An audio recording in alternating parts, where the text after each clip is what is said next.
Then comes the story of Samudra Manthan.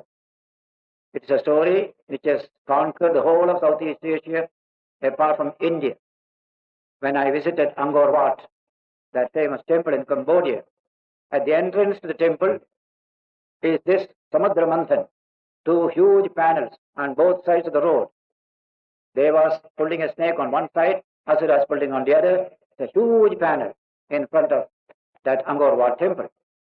All the stories of this Bhagavatam, then Ramayana, you find beautifully depicted in stone, in fine art, in that famous temple in Indonesia. Prambanan temple it's called. It's about a few miles from Jakarta, central Java. Beautiful description. In fact, you will be getting here Krishna's Leelas in the next book, 10th book. One of the Leelas I saw depicted Krishna eating mud and mother saying, "You have eaten mud?" "No, mother." "Open your mouth, let me see." He opened the mouth and mother saw the whole universe, including herself, in Krishna's mouth, and she is just frightened like this. This is depicted in a beautiful stone sculpture in that Prambanan temple, along with so many others. So all these have gone round the world in various parts, and today it is going to Western countries also. Several of these pictures are sold in various countries because it contains a profound message. When we understand it, we see the strength of a myth. A myth is important for human beings. Formerly they thought it is not important. Today's scholarship says myth is important for human life. Everything becomes dry intellectualism. Art itself is a myth. That we forget. Art itself is a myth only. Poetry is a myth. That's why it is very interesting. Otherwise everything is prose. Just like take a book like Ramayana or Tagore's works. That's called poetry. Poetic prose.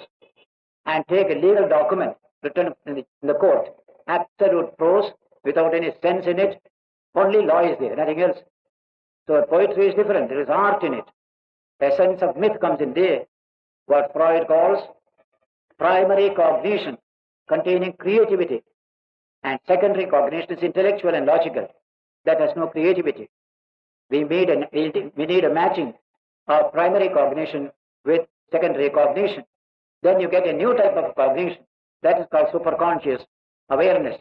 India understood this concept of creativity above the intellectual level. At the intellectual level, we are never creative. Children are creative. Primitive people are creative. Their art is beautiful. Today we are able to understand it. So that these are all new ideas coming in this 20th century, and the importance of myth for any people is recognized today. We have preserved these myths and we are alive. Our subconscious is well stocked, and yet we have got our intellect. Clarity also is there. Here the story comes. All the Asuras and Devas decided to churn the ocean to get all the wealth that is there. In fact, it's a symbolic way of putting that we want to churn this life. That's what you do through science, through technology, through politics, through economics. We are churning ocean of life to get all the blessings out of it. So this is a symbolic statement. And Shankara says, who is this Asura? Who is the Deva? Only human beings, different categories. The same man can be Asura. Same man can be Deva also. So Deva Asura story comes again and again in our literature. In the Chandogya Upanishad, there is a story. Prajapati had these two sets of children. Devas, three sets of children. Devas, Asuras, and human beings. All these are human beings, according to the commentary, but different categories. More of Sattva becomes Deva. More of Rajas and Tamas becomes Asura. A middle course is man. Three types of children he had. They all came to him, please teach us, give us a message. Prajapati said, Da, he said, D-A, Da, one message. First Devas came, give us a message, Da. Then Asuras came, give us a message, Da. Then human beings came, give us a message, Da. To everyone he gave the same message, but each understood the message differently. They came, said, what is this?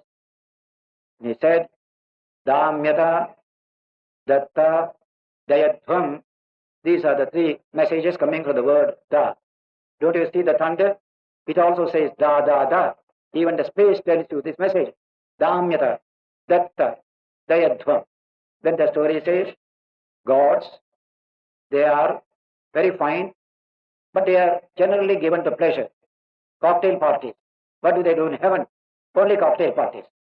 So they need a little self-control. So they were taught Damyata.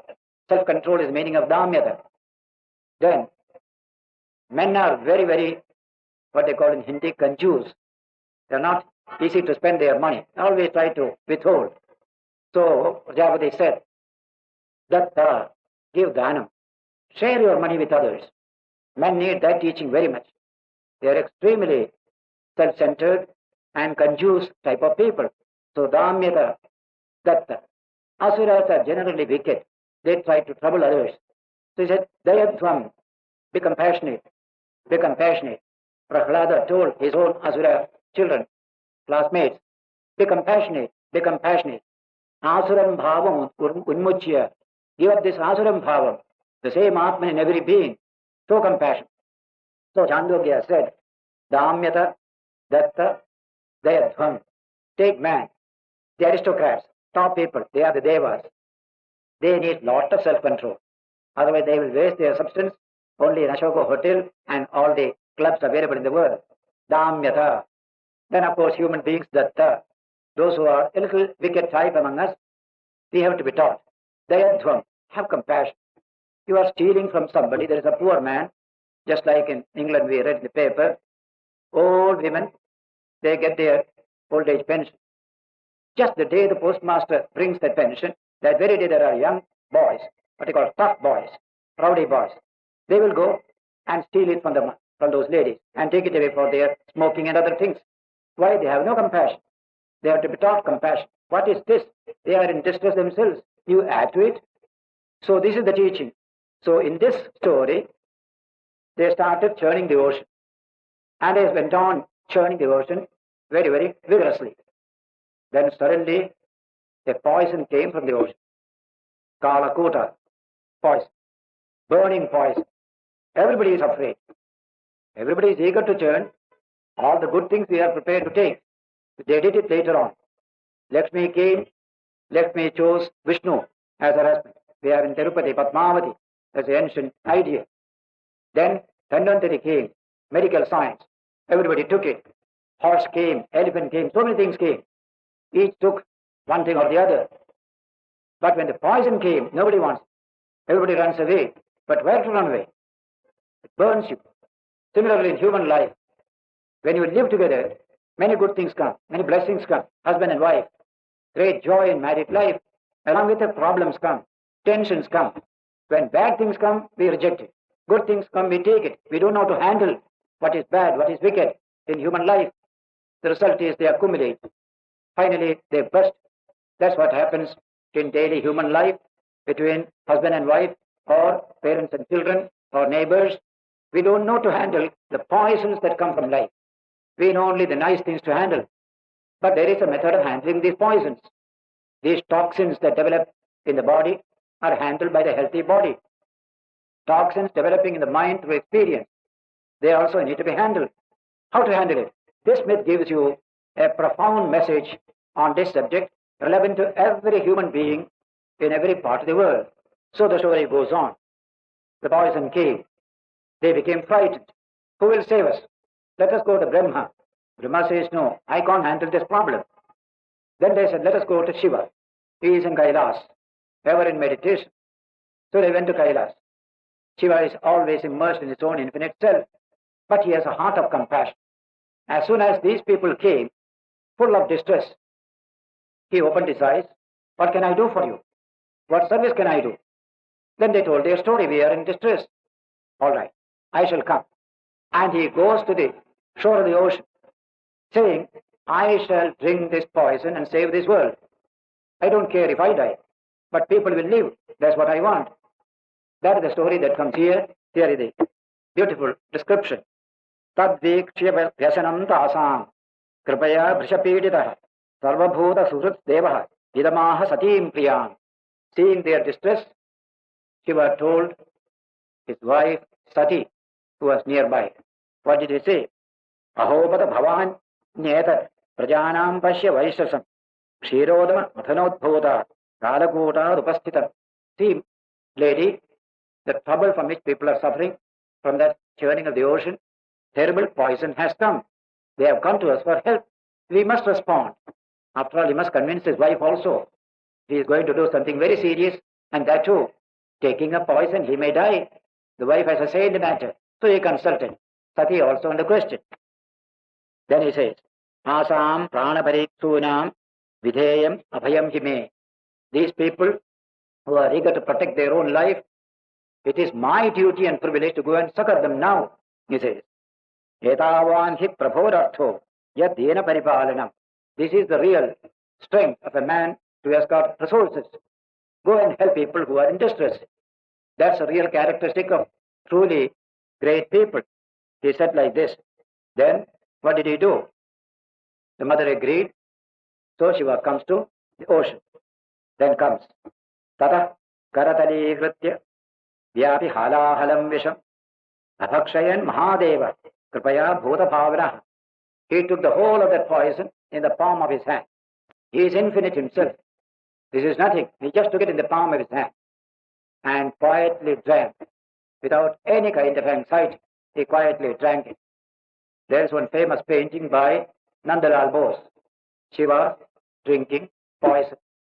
Every society must have people who have this capacity to drink that poison and digest it. Every household must have this capacity to drink the poison and digest it. So he says, then what happened? Tasyapi darshayamasa swadiyam jalakanmashaha yachakara gale neelam tacha sadho vibhushanam. That poison also was not very passive. He also gave a kick to Shiva. What happened? He made his throat blue. It got stuck up there. Did not reach his stomach even, only up to the throat. From that day, he got a new name, Neelakantha, the blue-throated one. It's a beautiful name. We all utter it. He got it by doing good to the world. Neelakantha. Tasyavi darshayamasa svakiyam jalakanmashaha yachakara gale neelam. His throat became blue. Tacha sadhor vibhushanam. Then the sloka also said, what is dushanam to all of us is bhushanam to great men. After all, to have a mark in the throat is not a very good, beautiful thing for us. But Shiva, it became a matter of beauty. We praise him for it. Oh, Neelakantha, we say. It is a matter of praise. Because these things generally become bhushanam to great people. What is dushanam to little people like us? That is the Sanskrit saying. Then comes the moral of the story. What does Shiva's act mean to you and to me? A great verse here. Tapyante lokatapena prayasha sadhavo janah paramaradhanam tadhi purushasya akhilatmanaha. Good people have a special characteristic. Their hearts burn when they see suffering in other people. Tapyante lokatapena. When they see the world in distress, their heart also is in distress. Compassion. The heart pulses in pulsation of other people's hearts. Tapyante lokatapena prayasha sadhavo janaha. That's meaning of a sadhu, a good man. That is his characteristic. Not only that, paramaradhanam tadhi purushasya. That is real worship for the supreme divine person. That is the way to worship the divine person. Why? He is the self of all. Akhilatmanaha. He is the self of all. So that if that person is distressed, when I go to serve him, I serve the Lord only. That is the conclusion drawn from this great act of Shiva. Tapyante lokatapena prayasha sadhavo janaha paramaradhanam tadhi purushasya akhilatmanaha. How greatness comes to a person. We had a Mohandas Karamchand Gandhi. He became Mahatma later on. What made him so? Tapyante lokatapena. Coming and seeing in South Africa people in distress, helpless as it were, he goes to succor them. Coming to this country, he finds a vast prison. The whole country is in prison and full of fear, frightened people. He said, what shall I do now? He dedicated himself to destroy this prison, liberate the people, make them fearless. And he gave his whole life for the great work and even died on the last day, January 30th, 1948. Here is that slogan. Tapyante lokatapena prayasha sadhavo janaha paramaradhanam tadhi purushasya akhilatmanaha. This is the worship of that Supreme Purusha. There is no other way to worship him. Show compassion. Serve. Dedicate your life for the good of all, because he is the all. He is the self in all. That is the supreme message coming from this great story of Shiva drinking poison. Now that is a myth with a profound meaning. Now where is that Shiva? Is he in Kailas? Yes. In our myth, we have put Shiva in the Kailas. But in philosophy and spiritual thought, Shiva is in all of us. In every one of us, there is that Shiva nature. When Ramakrishna said, every Jiva is Shiva. Service of the Jiva is the worship of Shiva. How to activate that Shiva that is within? That is a wonderful story. Once you awaken the Shiva within you, you can digest poison. Till then, you cannot digest poison. Poison will digest you. All the toxins in the body are handled by antitoxin generated in the body itself. But in normal human experience, whenever suffering comes, troubles come, difficulties come, say between husband and wife, they don't know how to handle it. Tensions develop more and more until it becomes beyond control. Then comes this message, no, you can deal with it. Don't depend upon your physical strength, your intellectual strength. There is a profound spiritual strength hidden within you. The Shiva is sleeping within you. Awaken the Shiva. Then you can take this poison and digest it. This toxin you can digest, generated in the course of churning the ocean of life. After all, when a boy or a girl decides to marry, it is only to churn the ocean of life and to get the good things out of it. Yes, that is beautiful. Go and marry. But don't depend upon only your physical strength, your intellectual strength. In the course of churning life, sometimes poisons will come, toxins will come. Be prepared to handle them. How? Manifest your divine nature, Shiva nature. It is a practical technique. It is a science in itself, the science of spirituality. And this whole book, as we saw in the fourth verse, Yasvanubhavam Akhilashrutisaaramekam Adhyatmadipam Atitivirsutantamondham Samsarinam Karunayaha Purana Gukhyam Tam Vyasasonam Upayami Gurum Muninam. I salute this Shuka, the great son of Vyasa, the teacher of all the sages, who has blessed humanity with this Adhyatmadipam, this light of spirituality, by which you can generate all the spiritual energies from within you to tackle these toxins that come to you every day in the course of your life. That is the great message that the Bhagavata conveys directly through teaching, indirectly through stories, myths, and illustrations. This famous myth is a tremendous source of strength. I remember when I addressed a meeting in Dallas, in the Texas state in America, just a few years ago, took the subject as Shiva, the god of the yogis. And I remember what a tremendous response the audience had when this story was told. That Shiva nature is yours. Beyond this intellectual level is your true spiritual nature. Chidananda Rupa Shivoham Shivoham, Shankara sang. It is literally true. But Shiva is asleep in us. He has to wake up. Then only this digesting of poison can come. In all interhuman relationship, there is always the possibility of toxins and poisons developing. We must know how to handle them. That handling cannot be done by mere intellect. It is helpless. It must go deeper. This is the supreme message of Indian philosophy and religion, the great Sanatana Dharma, the Vedanta. So here is that story. In the story you will find many details coming in. In the end, that nectar came. Then there was a fight between gods and asuras. These are plenty in our books. The Devasura battle is a constant battle. And our philosophers always will say, like Shankara, Devasura battle is a day-to-day battle in our own world. We have Asura nature, Deva nature, constantly in conflict, in groups or in individual ways. We have to handle it in our own way.